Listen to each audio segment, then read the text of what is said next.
MySalva. Selamat berjumpa Bapak, Ibu, Saudara-saudari terkasih di dalam Tuhan. Anda sedang mendengarkan Renungan Harian dari MySalva Podcast, produksi tim multimedia Koros 4 Surabaya. Apa kabar? Dimanapun dan apapun juga keberadaan Anda pada saat ini, doa saya ialah agar Anda tetap merasakan kuasa dan kasih Tuhan berlaku di dalam kehidupan Anda. Renungan kita kali ini berpangkal pada 2 ayat dari surat Rasul Paulus kepada seorang rohaniawan muda, seorang uskup muda yang bernama Timotius. Pada waktu Paulus menulis surat ini, Timotius adalah uskup di kota Efesus. Di dalam Alkitab, kota ini menjadi bagian dari sebuah wilayah yang disebut Asia Kecil atau Asia Minor.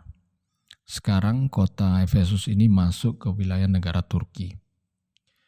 Ayat yang saya maksud ialah 1 Timotius 6 ayat 11 dan 12. Sebelum membaca dan merenungkan kedua ayat ini, saya mengundang Anda untuk berdoa. Kami mengaturkan kemuliaan kepada Allah Tritunggal Maha Kudus, Allah yang esa dan maha sempurna, pencipta, pemelihara, dan pemerintah alam semesta, yang hanya kepada Dia sajalah patut manusia berbakti. Terima kasih banyak ya Allah atas pimpinan dan pemeliharaan-Mu yang luar biasa dalam kehidupan kami. Apapun juga keberadaan kami saat ini, kami yakin bahwa itu semua hanya oleh karena perkenanan-Mu saja kepada kami. Saat ini ya Allah, kami akan merenungkan sebagian dari firman-Mu. Izinkan kami, manusia yang terbatas ini, untuk menyelami samudera firman-Mu yang tidak terbatas itu. Izinkan kami untuk mengecap kesegaran firman-Mu, agar melaluinya kehidupan rohani kami dikuatkan dan didewasakan dari waktu ke waktu. Terima kasih banyak ya Allah, terima kasih.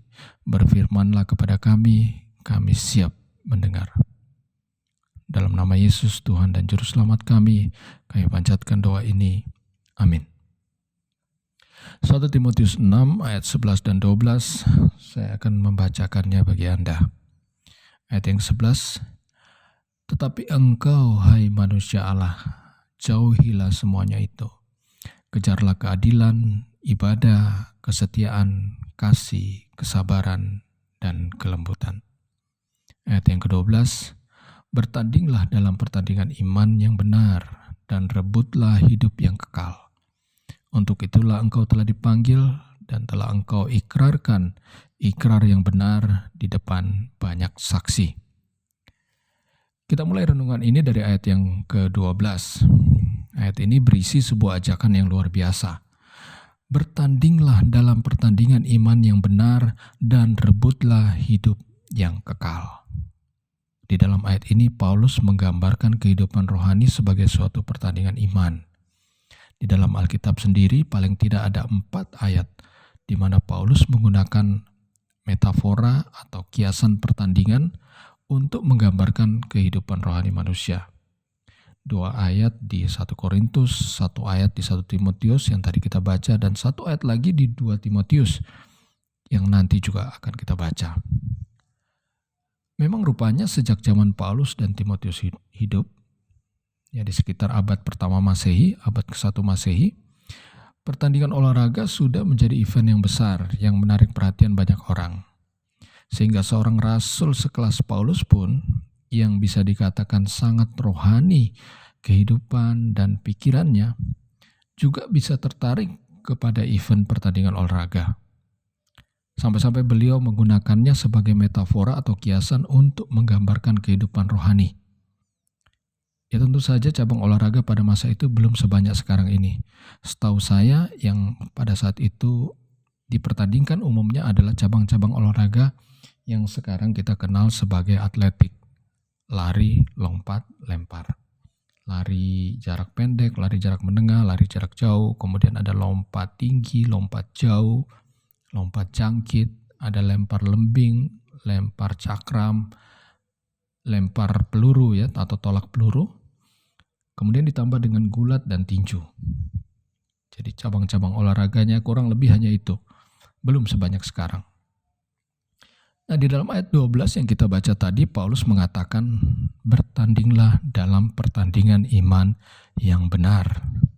Pertanyaannya, apa yang Paulus maksud dengan pertandingan iman yang benar di sini? Apa yang disebut pertandingan iman yang benar itu? Jawabannya ada di ayat sebelumnya, ayat 11. Apa yang tertulis di ayat itu?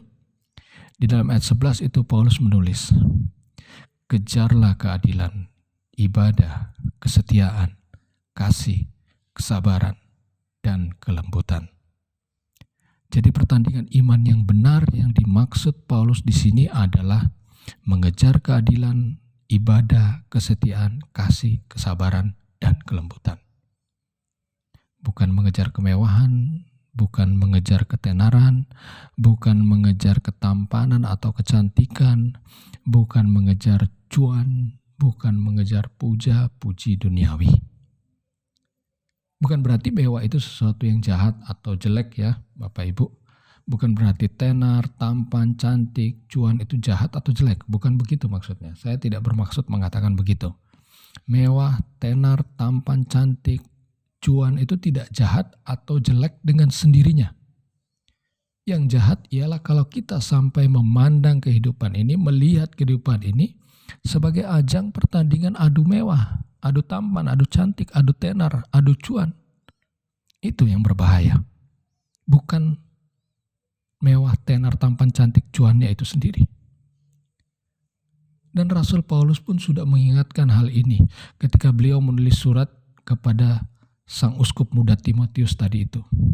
Ya, jadi sejak 2000 tahun yang lalu ketika Paulus menulis surat ini kepada Timotius, beliau sudah memperingatkan tentang hal ini. Mari kita baca ayat ke-9 dan 10 dari 1 Timotius pasal 6 tadi. Tadi kita baca ayat 11 dan 12 ya, sekarang kita mundur sedikit membaca ayat ke-9 dan 10. Ayat yang ke-9. Tetapi mereka yang ingin kaya terjatuh ke dalam pencobaan. Saya mohon agar diperhatikan ya, bukan soal kayanya itu sendiri, tetapi keinginan untuk kaya, ingin kaya. Tetapi mereka yang ingin kaya terjatuh ke dalam pencobaan, ke dalam jerat, dan ke dalam berbagai-bagai nafsu yang hampa dan yang mencelakakan, yang menenggelamkan manusia ke dalam keruntuhan dan kebinasaan. Ayat 10, karena akar segala kejahatan ialah cinta uang. Sekali lagi di garis bawahi, Paulus tidak mengatakan akar segala kejahatan ialah uang. Yang Paulus katakan ialah akar segala kejahatan ialah cinta uang. Sebab oleh memburu uanglah beberapa orang telah menyimpang dari iman dan menyiksa dirinya dengan berbagai-bagai duka. Lalu di dalam ayat 11 Paulus mengatakan, tadi sudah kita baca juga, tetapi engkau, hai manusia Allah, jauhilah semuanya itu. Kejarlah keadilan, ibadah, kesetiaan, kesabaran, dan kelembutan.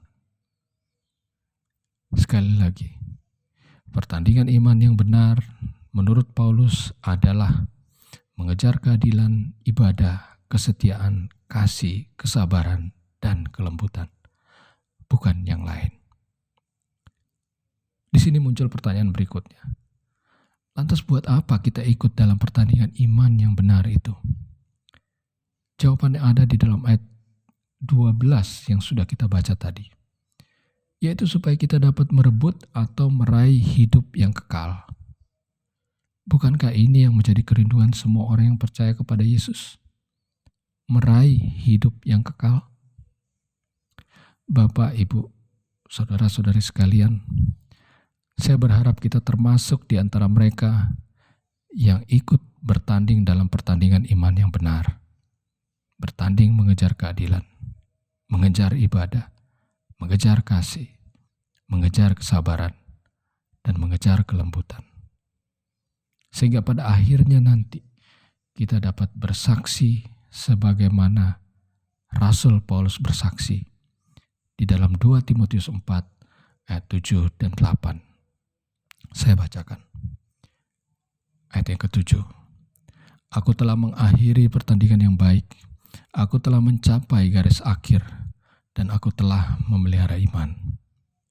Ayat ke-8, sekarang telah tersedia bagiku mahkota kebenaran yang akan dikaruniakan kepadaku oleh Tuhan, Hakim yang adil pada harinya.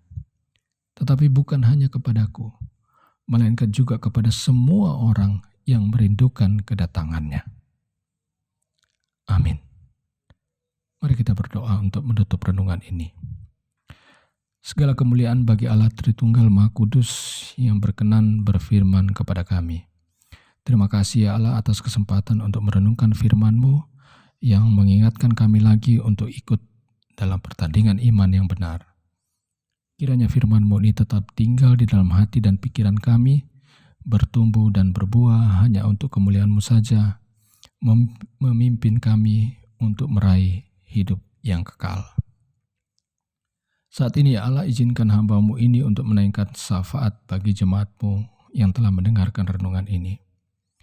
Bagi yang dalam kelemahan tubuh, hamba memohonkan jamahan-Mu bagi mereka, agar tubuh mereka dapat sembuh dan pulih kembali.